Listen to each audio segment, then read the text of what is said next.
시편 6편 1절부터 10절에 있는 말씀으로 큐티인 제목은 여호와여 나를 고치소서입니다. 시편 6편은 참회 시입니다. 탄식시라고도 합니다. 그리고 이 탄식시에는 개인 탄식시도 있습니다. 징계를 당해 고통을 받는 다윗은 주께 자신의 영혼을 건지시며 주의 사랑으로 구원해 주시기를 간구하고 있습니다. 죄로 인해 탄식함으로 밤마다 눈물로 침상을 적시며 통회하는 모습을 잘 표현합니다. 그리고 그의 기도를 하나님이 들으셨다고 확신하고는 핍박자들에게 하나님이 멸하시기 전에 떠나라고 강력하게 경고합니다. 그는 여호와께서 자신의 간구를 들으셨다며 원수들이 부끄러워 물러갈 것이라고 확신하고 있습니다. 첫째로 여호와여 은혜를 베푸소서입니다. 1절입니다.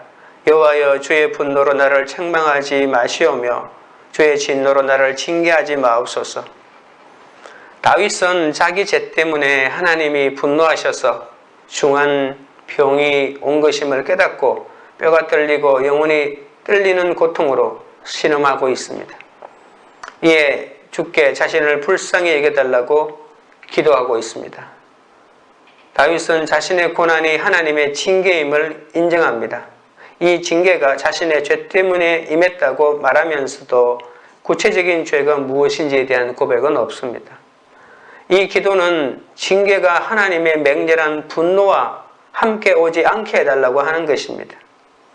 시인은 자신을 넘어뜨리려는 원수들의 분노에 대해서는 전혀 신경 쓰지 않습니다. 오직 이 시 속에 이 다윗이 신경 쓰고 있는 것은 하나님의 분노입니다. 하나님의 진노는 여호와가 사람에게서 돌이켜 버리고 떠나는 것이기 때문에 하나님의 진노가 임하면 인간은 자연적으로 쇠하게 되고 사라져 갈 수밖에 없는 것이죠. 그리고 그 인간이 내적으로 정신적으로 엄청난 고통에 시달리는 것을 오늘 본문에서 잘 보여줍니다. 1절에 보시면 책망이라는 단어도 나오고 징계라는 단어가 나옵니다. 책망이란 원래 재판관의 기능을 말합니다. 말로만 꾸짖거나 비난하는 것이 아니라 잘못한 사람을 범죄자로 정하고 그 책임을 묻는 것입니다. 지금으로 말하면 징역형을 살도록 어떤 선고를 내리는 것이죠. 그래서 법정 용어로 준엄한 법관이신 주님이 판결을 내리고 그 잘못에 대하여 죄를 묻는 것을 말합니다. 책망하다, 징계하다는 성경에서 관계 안에서 누구를 바로잡고 훈육할 때 사용합니다. 예를 들면 아버지가 아들을 훈육할 때 말입니다. 아버지와 아들이라고 하는 이 특별한 관계 속에서 훈육하는 것을 말하죠. 심판과 행동의 차이는 징계는 행동의 변화에 대한 희망이 있을 때 하는 거죠. 내가 내 자식을 징계하면 내 자식이 저 행동을 고치고 변화되고 새 사람이 될 거라고 하는 이런 희망이 있을 때 하는 것입니다. 그러나 심판은 그 희망이 없을 때 하는 것이죠. 그래서 아직도 하나님이 우리에게 책망을 하고 징계를 할 때에는 어느 정도 가능성이 있습니다. 하나님은 잠언 3장 12절에서 사랑하는 자를 징계하신다고 했습니다. 말로 하는 책망이나 교훈과 오류, 반역을 바로잡기 위한 어떤 훈육의 행동도 이 책망과 징계 속에 포함됩니다. 다윗은 책망과 징계의 고통에 몸서리치면서 제발 그것을 거두어 달라고 기도하는 것으로 보아서 큰 죄를 짓고 그 죄에 대한 징계를 받는 것으로 생각할 수가 있겠죠. 2절입니다. 여호와여 내가 수척하였사오니 내게 은혜를 베푸소서. 여호와여 나의 뼈가 떨리오니 나를 고치소서. 3절 나의 영혼도 매우 떨리나이다. 여호와여 어느 때까지니까. 자신이 수척하였다고 말합니다. 수척하였다고 하는 것은 힘과 활력과 또 생산성이 현저하게 사라졌을 때를 말합니다. 병을 가져오는 가장 무서운 것은 바로 이 기력이 쇠하고 의욕이 없어지고 그래서 스스로 지탱할 수 있는 힘이 없을 때입니다. 나를 고치소서라고 하는 말은 하나님이 그에게 은혜를 베푸신 결과입니다. 하나님이 은혜를 베푸셔야만 고칠 수가 있죠. 그런데 오늘 이 다윗이 자신이 떨리는 것은 뼈가 떨리고 영혼도 떨렸다고 하였으니까 이 육신적인 고통도 치료하고 이 영혼의 고통도 치료하니까 이 다윗에게 지금 필요한 치료는 전인격적인 치료가 필요하다고 볼 수 있습니다. 하나님의 은혜가 임하지 않고는 이루어질 수 없는 치료입니다. 육체의 질병과 영적 고통으로 부르짖는 다윗은 병으로 인해 지금 엄청나게 쇠약해져 있는 상태임을 알 수 있습니다. 그러나 그가 정확하게 어떤 질병인지를 말하고 있지는 않습니다. 뼈가 떨린다라고 할 때 이 뼈는 사람의 몸 가운데 가장 단단한 부분이잖아요. 그래서 힘의 원천이자 또 온몸을 서로 연결하여 주어서 하나의 뼈대를 갖추게 해주는 역할을 하기도 합니다. 육체의 힘이 자리하는 곳이기도 하고 또 히브리어 사상에서는 이 감정이 머무는 것도 이 뼈에 있다고 이렇게 얘기합니다. 그런데 그 뼈가 지금 엄청나게 떨리고 있으니까 인간의 몸을 지탱하고 있는 힘도 사라지고 내 감정도 지금 내가 스스로 통제할 수 없을 만큼 고통 속에 있는 모습입니다. 6편에서 떨린다는 표현이 반복해서 나타나고 있죠. 신체도 떨리고 정신도 떨리고 그래서 자신의 영혼마저도 떨린다고 했으니까 하나님의 진노가 병의 형태로 나타납니다. 이 다윗의 고통은 신체적인 것뿐만이 아니라 하나님과 깊은 영적 갈등도 함께 느끼는 것으로 나타납니다. 이제는 떨리는 것이 육체와 마음뿐 아니라 영혼마저 떨리니까 이 걷잡을 수 없는 마음을 누가 멈출 수가 있겠습니까?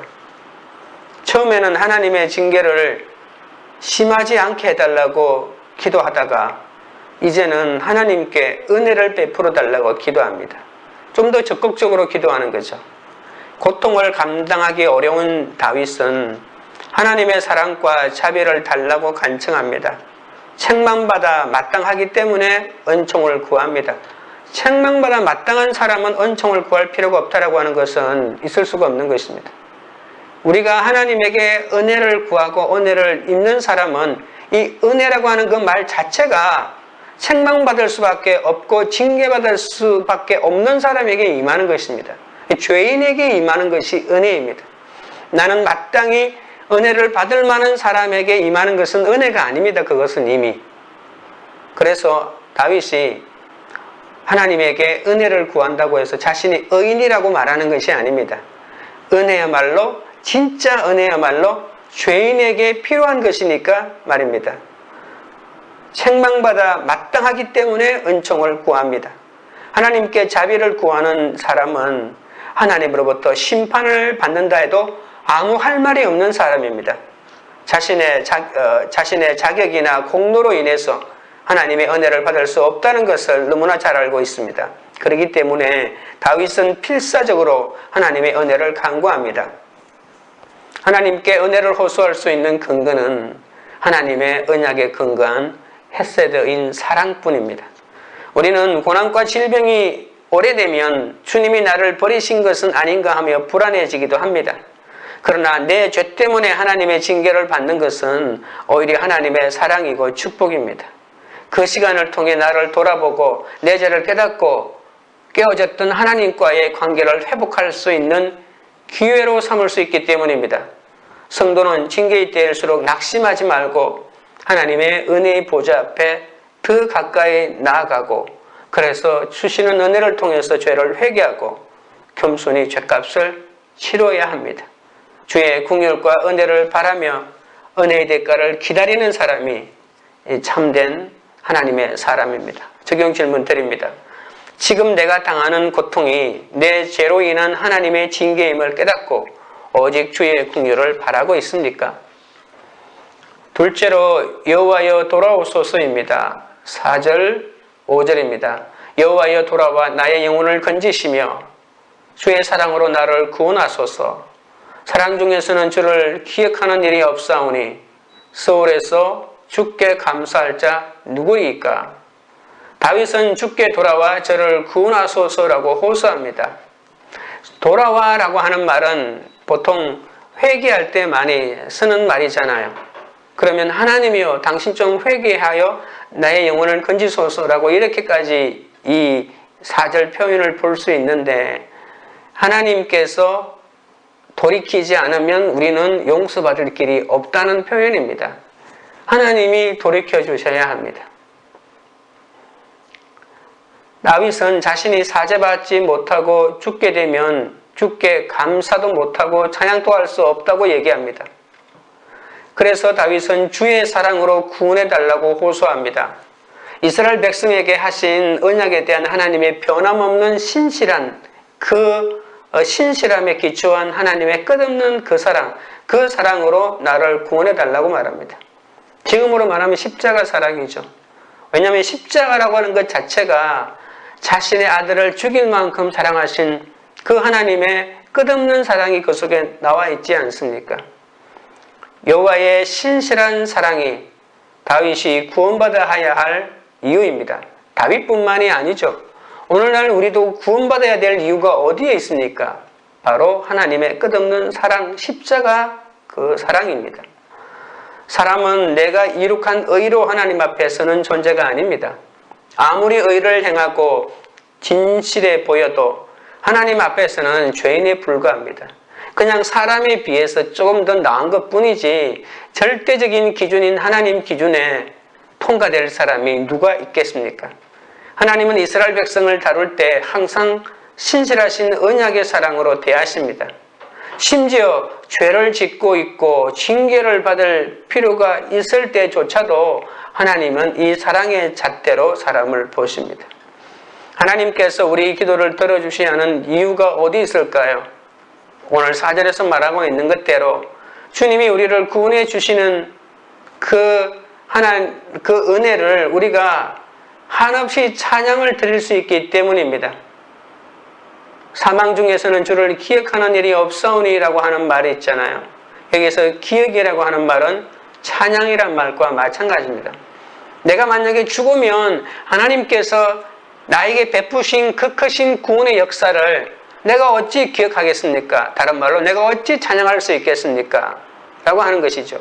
우리가 하나님의 구원을 기억하는 한 언제나 하나님을 찬양할 수 있습니다. 내가 하나님을 찬양하지 않는 것은 하나님이 나를 구원해 주신 일을 잊어버렸기 때문이겠죠. 사람은 죽으면 더는 주님을 기억할 수 없고 그리고 하나님께 예배도 드릴 수가 없다고 말합니다. 그리고 죽음이라고 하는 것은 어떤 특정한 공간 속으로 들어가는 것을 말합니다. 히브리인들은 죽음은 파멸의 장소 그리고 침묵과 망각의 처소인 서울로 떨어진다고 말하는 거죠. 서울로 떨어지면 모든 것을 다 잊어버린다고 그렇게 말하고 있습니다. 이처럼 극심한 고통에 있는 다윗은 어느 때까지냐고 이렇게 물을 수밖에 없죠. 어느 때까지입니까? 라고 하는 것이 우리가 예수님이 십자가 위에서도 이러한 비슷한 기도를 드렸다고 볼 수가 있죠. 예수님이 시편 22편을 암송했다라고 이렇게 말하는 분이 있는데 그 가운데에 가장 핵심적인 단어가 주여 어느 때까지니까 라고 이렇게 말합니다. 6절입니다. 내가 탄식함으로 피곤하여 밤마다 눈물로 내 침상을 띄우며 내 요를 적시나이다. 7절 내 눈이 근심으로 말미암아 쇠하며 내 모든 대적으로 말미암아 어두워졌나이다. 다윗은 정신과 몸이 피곤하기 때문에 그 피곤함으로 비롯된 어려움을 탄식하고 있습니다. 피곤하여라고 하는 말은 오랜 기간 고난받고 탄식한 결과입니다. 너무나 격렬한 활동으로 인해서 나타나는 육체적인 피로감을 뜻할 때 사용하기도 합니다. 그의 괴로움이 얼마나 심했던지 계속 울면서 요를 적시고 있습니다. 요를 적신다고 하는 것은 요가 수영하도록 만든다는 그런 뜻입니다. 그러니까 눈물이 너무 많이 흘러 방 안에 있는 눈물이 마치 시내를 이루어서 그 요가 그 물 위로 둥둥 떠다닌다고 하는 그런 뜻이죠. 얼마나 많은 눈물을 흘렸는지 그 눈물로 인한 침상이 흥건하게 젖었고 수영할 정도까지 되었다고 합니다. 내 침상과 내 요라고 하는 말이 반복해서 나타나는 것은 다윗이 지금 병상에 누워 있다는 것을 알 수 있겠죠. 내 침상, 내 요에서 계속 울고 있으니까 한 장소에서 계속 울고 있다는 것이잖아요.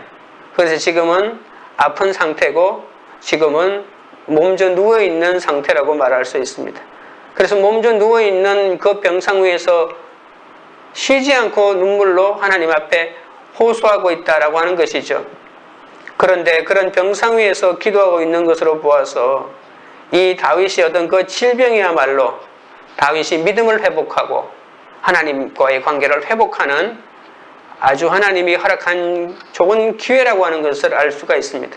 우리도 다윗과 같이 지금은 응답되죠. 지금은 회복되지 않는 나의 여러 가지 환경도 하나님에게 이렇게 가까이 갈 수 있는 계기가 될 수가 있습니다.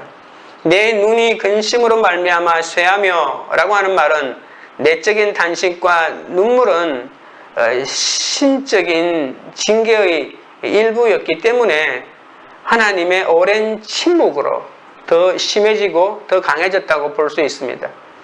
눈물을 얼마나 많이 흘렸는지 눈이 상할 만큼 흘렸다고 생각할 수도 있지만 이 눈이 상했다라고 하는 말은 문자적인 말이라기보다는 기력이라고 상징한다고 볼 수 있습니다.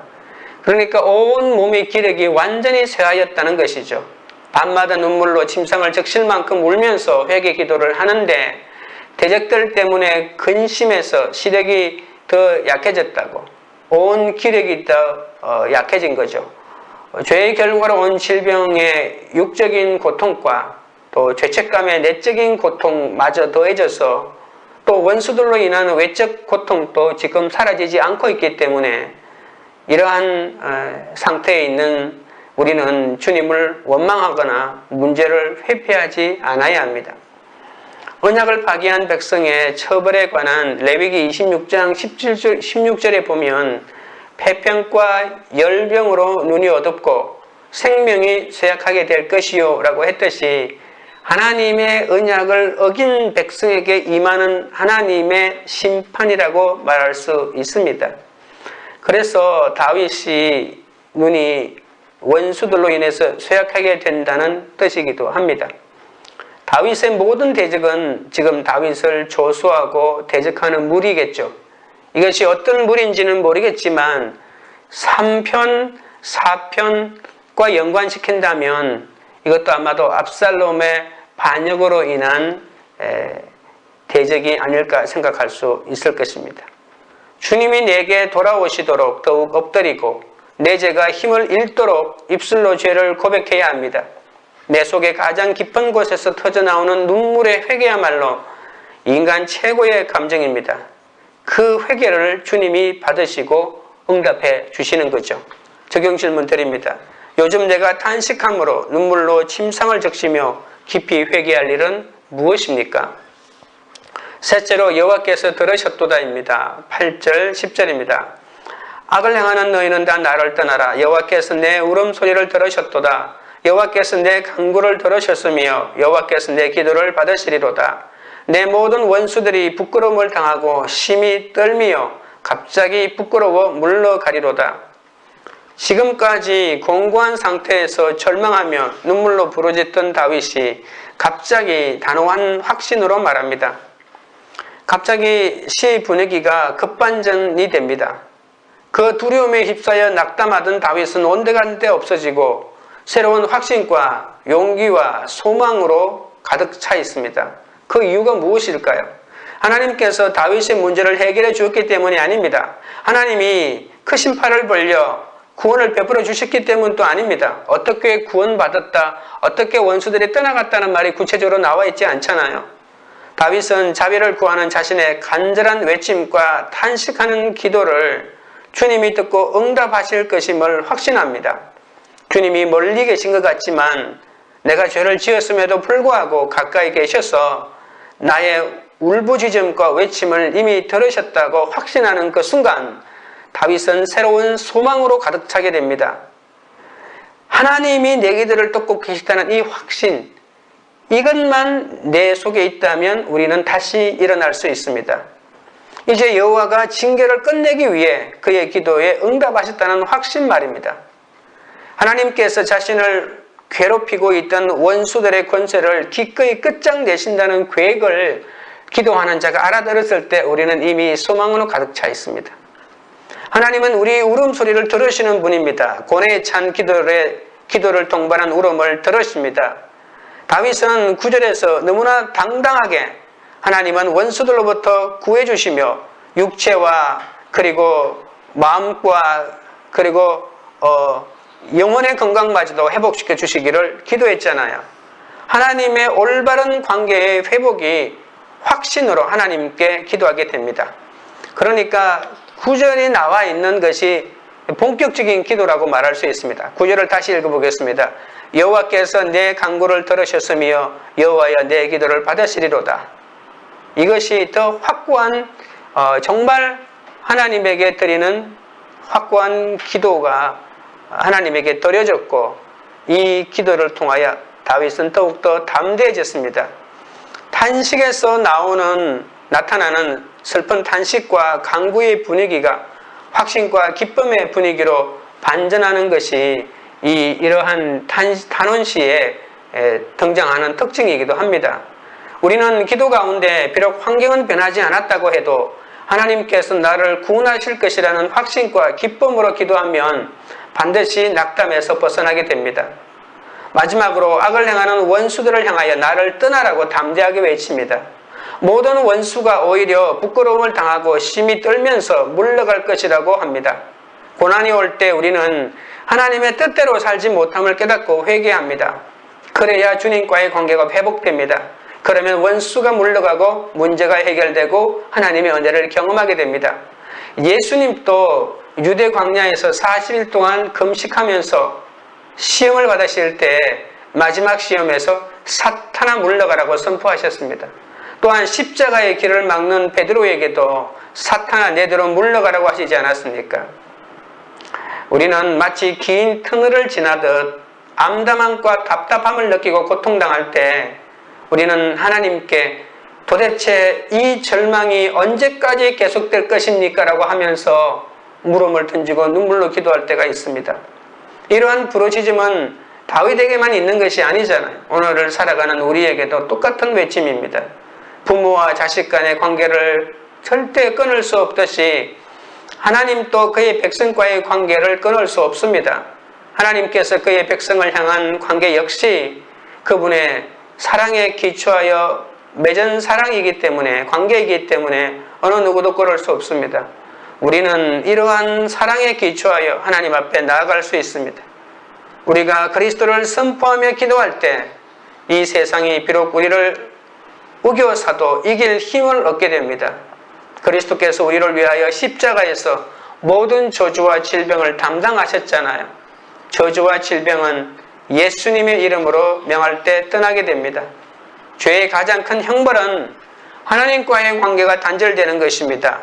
따라서 성도는 날마다 자기 속에 불순종이나 그리고 행악하는 것들이 떠나가도록 주의 응답을 확신하면서 끝까지 기도하며 나아가야 합니다. 적용 질문 드립니다. 주님이 내 간구를 들으시고 응답하신 일은 무엇입니까? 주님의 응답을 확신하면서 끝까지 기도해야 할 것은 무엇입니까? 기도드리겠습니다. 하나님 아버지, 뼈와 영혼이 떨리는 고통을 당할 때에도 먼저 내 죄를 보기를 원합니다. 회개하고 주님께로 돌이키기를 원합니다. 내 고통이 내 죄로 인한 하나님의 징계임을 깨닫게 하여 주시옵소서. 나의 몸과 마음과 영혼마저 고칠 분은 오직 주님밖에 없사오니 주여 불쌍히 여겨 주옵소서. 주의 긍휼을 바라보고 주의 은혜를 기대하면서 주님이 저를 버리지 않고 온전히 회복될 그 하나님의 사랑 가운데 기대하며 나가게 하여 주시옵소서. 나의 모든 병든 몸과 두려움에 휩싸인 내 마음을 주여 붙잡아 주시옵소서.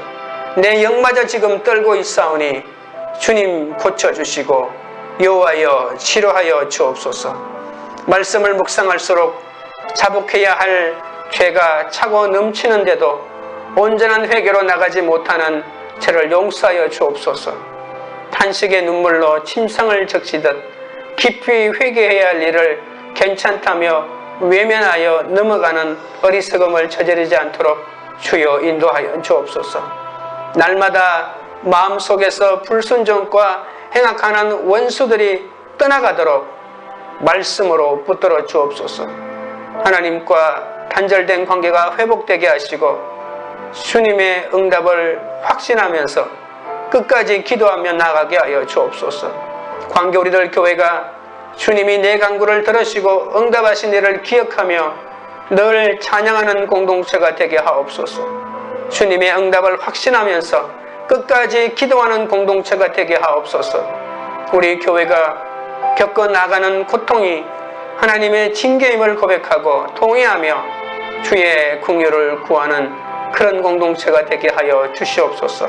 예수님의 이름으로 기도합니다. 아멘.